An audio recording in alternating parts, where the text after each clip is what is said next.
In this part of the broadcast, we want to focus on what could change on the ground between now and the last and 7th phase of polling, which will be in the area in and around Varanasi. So I want to take it one by one with all our experts, starting with Manisha Priyam first on where we are, where most of the election now, we've finished with more than 50% by the end of day today. How do you see the next few phases unfold from here? The next few phases are really only poising up and getting you closer to a result. I remember a lot of the commentators you have from the ground were also talking about multi-cornered, triangular contests, etc. But these three phases will clearly stack up the results in terms of there being a winner or at least a definite leads person and the other two. So you will now see that a lot of the unanticipated, and I do think that Bahenji's party, the BSP, is one of the unanticipated, being written off just before we went to the polls, doing unexpectedly quite better than what we had expected amongst the underclass. The BJP itself, that hadn't done so well in the West, seems to be picking up now, and surprisingly, a lot of the vote of the underclass also coming to the BJP. So in a sense, even while the outer noise of Hindutva is being played out, you can see that the battle is now for the votes of the underclass, and that's what we are waiting for. Your with sense of breath. how Mayawati will be positioning this campaign as we head to the last two phases?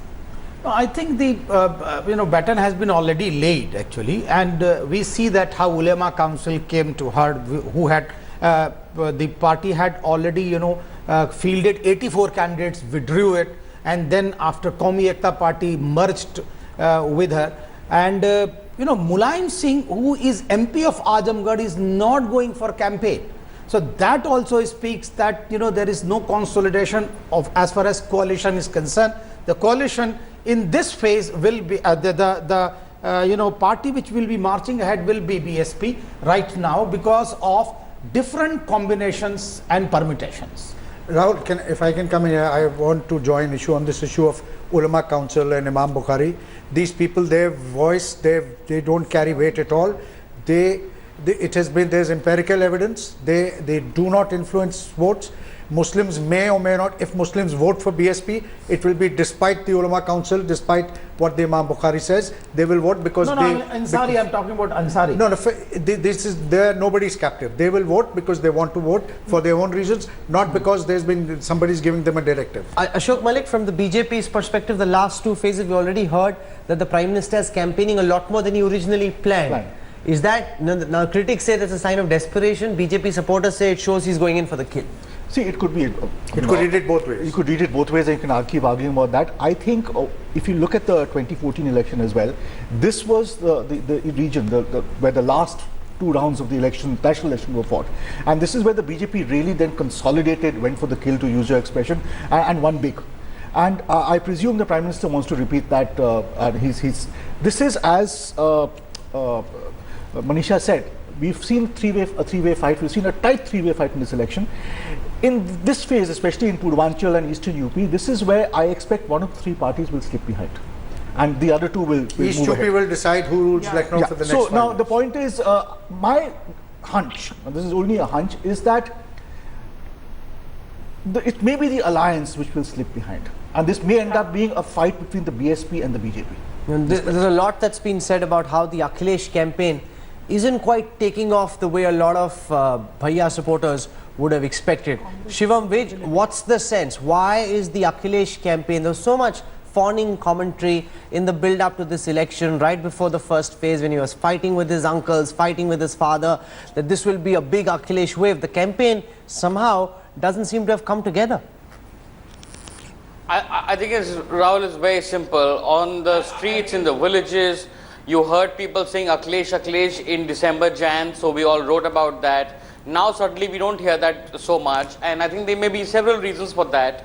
I think the Akhilesh campaign is very delayed. I think the Congress alliance has diluted the Akhilesh brand, the Akhilesh image. We don't know why UP should vote for Akhilesh, because kaam bolta hai or because UP ko ye saath pasand hai. So I think there's several factors at play. But I think there is a development vote for Akhilesh. We do not know, because we are estimating castes and communities, we do not know how big that development vote is. Is that enough to convert seats? there is MY consolidation for the SP, yes, for the SP Congress, but as Prashant Jha was earlier saying, there are upper caste candidates and so on. So I would say at the very least that the SP Congress is not out of the game. We should not conclude that this is a foregone conclusion that SP Congress is now out. I think it's very much still a contest, and the only certainty is that BSP is number 3. The only certainty is BSP is number 3, and that's one very interesting thing. We just heard Manisha Priyam say that she thinks there's a contest between the BSP and the BJP. So clearly, the experts themselves are not united on who the battle is really between. This has been a very bruising, it's been a very tough election. Sharad Pradhan, with your nose on the ground, your sense of how the last 2 phases could pan out from here. What do you see change? Where do you see parties will of course be getting into final gear, but what kind of a gears they're going to be? Well, what happens is in a 7-phase long election, what really happens is a lot of factors come into play. And as time goes, even things like the Maharashtra civic elections do have impact on a state like UP. It was, so to say, hawa banti hai types. So, which is what is also a factor which has gone in BJP's favor in Uttar Pradesh. And what we have seen all along is how the election began with the development as the narrative wrote out by Akhilesh, and which was being followed by everyone, including Mayawati, who had gone to town saying that she would not build the monuments and statues anymore, and she would concentrate on development. Even somebody like her was compelled to do that. Modi, of course, has been talking development, but Akhilesh was the one who had something definite to showcase. But now, as things have played out, with the caste and religion as a factor being played up by the BJP, it is sinking in. But what I find contradictory is how could anyone, when on one hand you say that the MBCs are drifting towards the BJP for whatever reason, for demonetization or whatever, a large chunk, my non-Yadav OBCs are going towards BJP, then how is it that you see Mayawati emerging as number 2 player? I don't see a logic in that, because in that case Mayawati is bound to go behind, because as it is, she is not expected to be getting the larger chunk of the Muslim vote. If she is limited only to the Jata vote, then where does she stand? So I still don't see Mayawati emerging as the number 2 player, as many experts feel. And the fight ultimately would remain confined to the BJP and the Samajwadi Party. And we can also not rule out, since the ground reports are that there is no such wave for BJP. Yes, there is a tilt. BJP is getting an edge. So what one cannot rule out completely is also a hung assembly. BJP getting the edge is one thing that there seems to be a certain amount of consensus on, but not getting a clear enough edge possibly to surge ahead in the view of some of our commentators. In the midst of all of this, there's a battle raging in Uttar Pradesh. There's a battle also raging in campuses. Arun Jaitley has made a comment in London where he's spoken about why there should be some kind of restrictions on freedom of expression. Let's listen to the finance minister. I don't think there is or could be any space for violence. I personally believe that free speech in India, as in any society, this whole issue has to be debated. Whether free speech permits you to assault the very sovereignty of the nation. That's the finance minister. Ashok, a lot of ministers, Kiran Rijiju jumping in, commenting on campus politics. What happened first in JNU seems to have spread, that fire seems to have spread to Delhi University now. No, there are 2 separate issues you're talking about. Are you asking me to respond to what Mr. Jaitley has said? No, let's focus first on this whole Kargil martyr's daughter, Gurmeher Kaur, putting out a video which went viral where she's saying something very reasonable. She's talking about peace and she's talking about India, Pakistan being together. Now you can disagree with her if you want, but the manner in which everyone seems to have pounced on her, from Virendra Sehwag to Randeep Hooda, creating a big social media stuff. I can't speak for Randeep Hooda or Virendra Sehwag. They can speak for themselves. To be honest, I haven't really followed this issue. I know it's an offshoot of the Ramjas business, and obviously one does not condone violence by anybody. That goes without saying. She has a right to her opinion, even if one may disagree with it. I'm not sure what exactly her opinion is because I've not followed the debate. I do think senior ministers, such as maybe Kiran Rijiju, if he's got into it, should steer clear of what is really campus politics.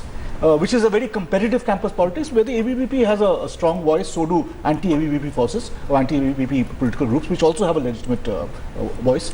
I think senior politicians and ministers especially to steer clear of this. Let it be fought out in the campuses. But it's not being fought out in the campuses. No, Ministers jumping. Journey Club, for example, is an initiative of the High Commission of the UK, and my own alma mater, the London School of Economics, is a part of this. And if I were at the LSE, I can tell you that there could be a Karl Popper incarcerated by the Germans but rehabilitated by the academia there, precisely to be able to point out who the enemies of open society are.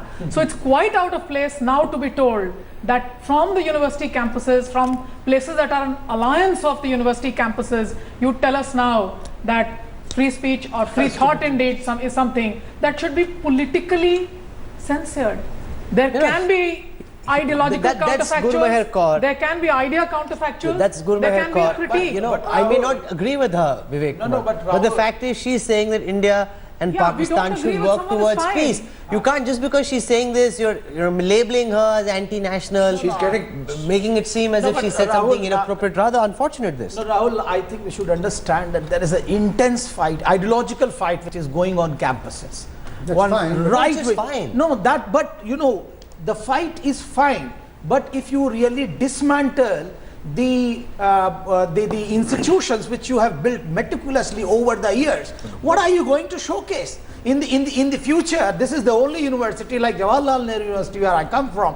This is the university where you have gone and sold everywhere. This is one of the best universities. It is getting prizes after prizes. Even presidential actually prize has gone to that. So if you are going to dismantle these institutions of knowledge, are you going to erect them in 2 to 5 years? Let us not paint the history of campus politics as some idyll which has been disrupted after May 2014 without supporting some of the excesses of the ABVP, if indeed there have been excesses at Ramjas College. I'm not at all condoning that. The fact is, I grew up in Calcutta in the 1980s. And early 70s and 80s, campus politics there, dominated by the left, made it impossible forget the right. So what has happened to the universities? Just one moment. What has happened to the universities? Please don't interrupt. You see that? What you are saying, you are dismantling something. I am saying, Yes. when was it dismantled in the first place? Why to be not? Dismantled. Why not? It has Actually, been like this ever since I can remember. You show me one university other than Jawaharlal Nehru University which stands up in any of the lists of the world universities. No, but here's the point. Let's just stay focused. Just because somebody takes a position that is contrarian, She has every right to. can't lead to that person Absolutely. being labelled an anti-national. I think Not Ashok, at all. that is what is I germane to do the not argument. like certificates, whether anti-national or anti-secular or secular. I don't like these certificates. I have been called, bigoted, prejudice. I don't know what those terms mean. I don't like those terms. I don't like issuing certificates of nationalism. I don't think it's my business as a citizen to call you bigoted or anti-national. But that's what is happening. No, but that's become I'm saying all sides do it, sir. It's not just the EBVP. EBVP is wrong, I agree. But all sides do it, unfortunately. That is not counting on the sins of the others. You cannot justify. I'm not justifying, I'm criticizing. So you just say that now actually No, here but is a finance minister who is saying that free speech has to be debated. I would After rather read the 400 transcript years of what of Mr. actually the French Revolution, we have to debate free speech. 300 years. The I finance would rather minister would see be very nuanced in what he's saying. He's not the kind of person who I would jump. rather read the He's talking transcript of Mr. Jaitley's he is interview also talking or about reasonable speech. restrictions, but the fact is, what Kiran Rijiju has said, every time, Rahul, this happens. Every is time. far more disconcerting. What he's talking about how this girl shouldn't be saying what she is, that she's being misled. So, Surely, Manisha. who is he to decide? Not just that, Who is she's a college-going girl. Yeah, she's she more has than every 18 right. years old. And to threaten Even her if she's now- not 18 years old, she has the right to say what she means and what she wants. Exactly. So what if you look at the second part of the statement of Mr. Arun Jaitley, he's saying there should be no attacks on the sovereignty of the nation. Now, the reasonable restriction, therefore, highly interpretable kind of thing. It's bringing back the sedition laws into the heart of the free speech discourse. no, see, I agree with Shivam, you. And you're disagree- saying, no, you know- just one sec. Sedition laws in India should have gone out of the window a long time ago. I mean, I completely agree there. But I would still say Mr. Jaitley is a reasonable person usually. He went to prison during the emergency, one cannot forget that. I would rather read the transcript of his words actually, rather than just see a No, I can play it out again for you. Please play it out again for No, us. we can play it out again. Please play it out Okay, again. let's just play it out Yeah, again. let's One play it second, out Arun again. And Jaitley, let's play it if out our again. producers Just can one cue last that clip, let's just listen No, to the more than the finance clip, because minister we need to- speaking in London once Let's hear again. what he said. If he said it even in one line, let's hear what he said. I don't think there is or could be any space for violence. I personally believe that free speech in India, as in any society, this whole issue has to be debated whether free speech permits you to assault the very sovereignty of the nation.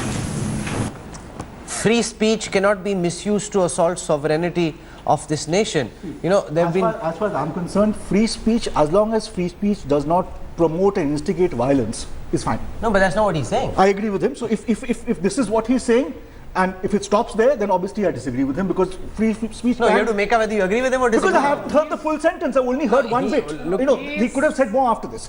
Just this bit does sound exceptional, certainly. He could have Okay, said, Shivam, wait, you've got he the could have finance said minister anything, saying... but he has said free You know, speech yeah, should be freedoms- debated and free speech assaults Obviously, sovereignty. Why How does an politicians- idea assault sovereignty? Guns do, attacks from Yeah, as I Pakistan said, assault sovereignty. violence does. But now free As speech long attacking as free sovereignty speech does not instigate don't violence, understand And this. this coming from the most nuanced, most moderate face of the Modi government, Shivam Vij.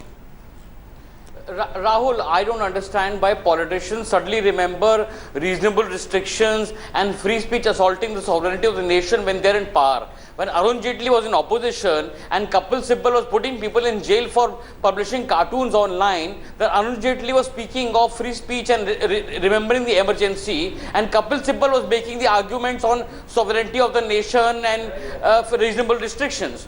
Now that Arun Jaitley is in power, he is talking like Kapil Sibal, and soon enough Congress party will remember free speech. So I think this is quite a facade these two parties put up. No, it's more than a facade.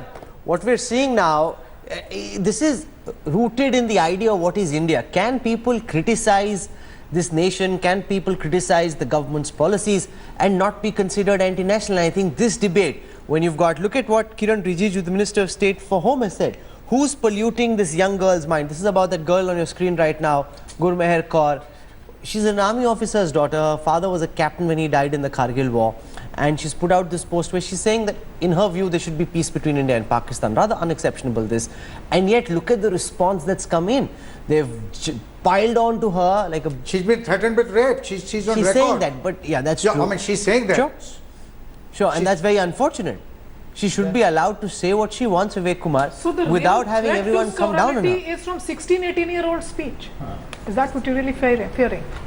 I'm surprised at this. If Kiran Rijiju concentrated on his job, he would be doing and speaking less to the camera and more on his job. Perhaps he would, make a better name for himself than, this kind of shooting from the hip. He's becoming the Sri Prakash Rahul, Jaiswal I can equivalent tell you of the my BJP. own story. I had gone to give a speech in Gwalior.